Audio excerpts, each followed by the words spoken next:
Many were translocating to Rwanda and Burundi, but those two countries specifically, over 6,000 Kenyan companies, because of the high levels of taxation, those companies translocated. That actually effectively meant those jobs went across our borders.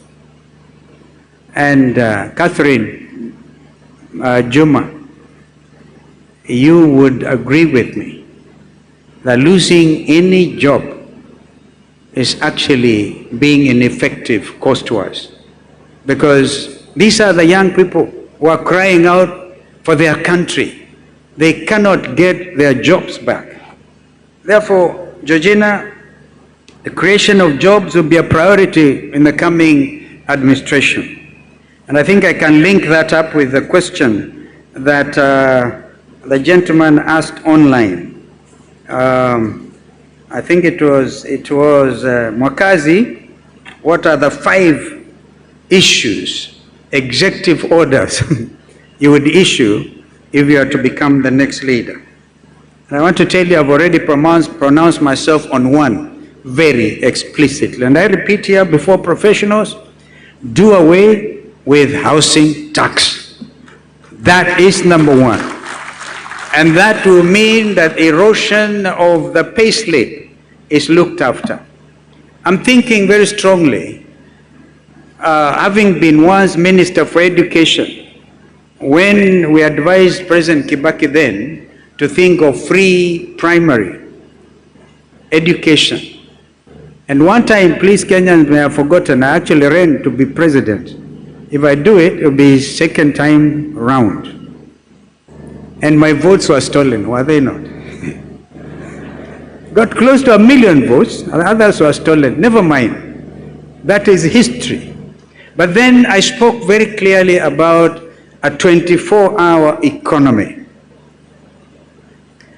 This is time to think about it. If you're going to create those jobs, Madam Georgina, we have to work like bees.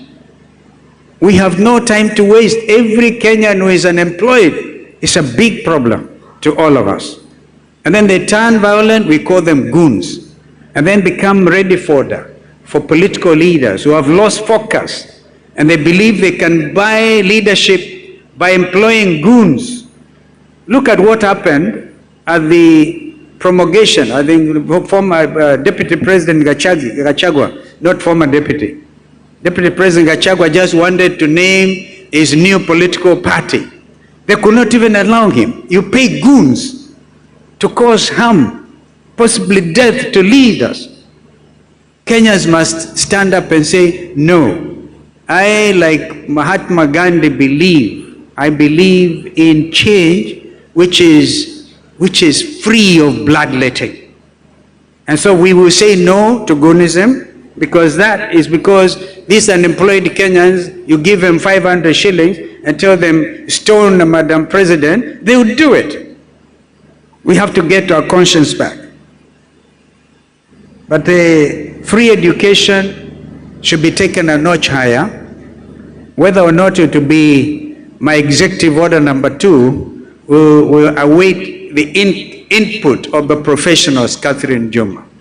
But we can do free primary education, free secondary education in our public schools, and even free university education. If we stop the stealing, there will be free university education, because every Kenyan is entitled to the highest quality of life. Vision 2030, some friend talked about Vision 2030. And I've seen in your printed programs, talk about medium-term planning, the 4th edition, to try to achieve the objectives we had set ourselves, given ourselves about Vision 2030. What are you hearing? Do you hear the Ruto administration 1 minute talking about Vision 2030? No. What you hear them talk about is bottom-up. Goodness. Kenyans, I think we need to go for mental checkup. All of us. Bottom-up economics. One time William Ruto thought he was a student of Mwai Kibaki, was a foremost economist. Remember, as leaders, President Mwai Kibaki, when he was Minister for Finance, actually appeared in the Time magazine. That time is the most promising, one of the most promising African and world leaders. He lived to be that. You don't hear anybody talk about Vision 2030. But I can tell you, we have ongoing Vision 2030 projects that this current administration is doing nothing about, or they least care about them. I'll give you an example. A project that is supposed to produce 650 megawatts of electricity, known as the High Grand Force Dam, should have been implemented by now. And that to add on to electricity, connectivity, and even be able to export our electricity. You know that at midnight, we receive from the Owen Force Dam in Uganda so much. And yet this Vision 2030, which are also supposed to do entire irrigation of Tana River County all the way to Garissa counties. Nobody talks about that. Even the mama mbogas are forgotten. And you know, one of the things you do, like we did with President Kibaki, was to remove to zero rate the border borders. Do you know that a border today that would have cost 70,000 shillings is costing 150 shillings because of the taxation, Ruto regime? That will be another executive order. At least we have something that is helping the youth. And in terms of climate change discussions, again, I remind myself, I was Minister for the Environment when Professor Wangari Maathai won the Nobel Peace Laureate Award, and I was able to take her to Norway that time to receive that award. Environment is key. And when President Ruto met with Prime Minister Sunak, I think it was, of the UK, in Sharm el-Sheikh, Egypt, they discussed this project about the High Grand Force. And what has happened since is this committee in Treasury supposed to do this. The PPPs, which are actually potentially very useful, public-private partnerships, are really being held hostage because this administration will say we want 10%, we want 10% to go to this and the other, therefore grant standing. And this effectively means loss of jobs for Kenyans. Vision 2030.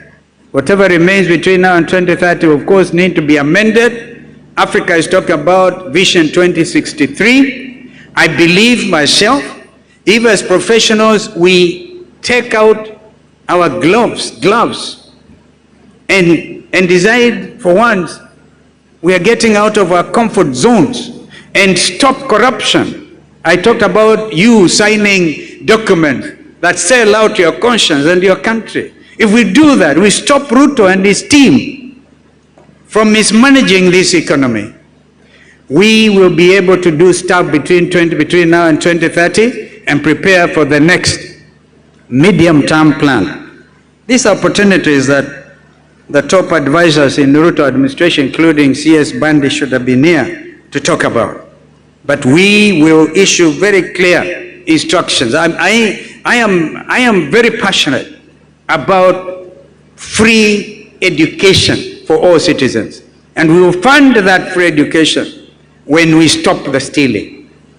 I also want to say that number 4, number 3, number 5, Mr. Mwakazi, await further instructions.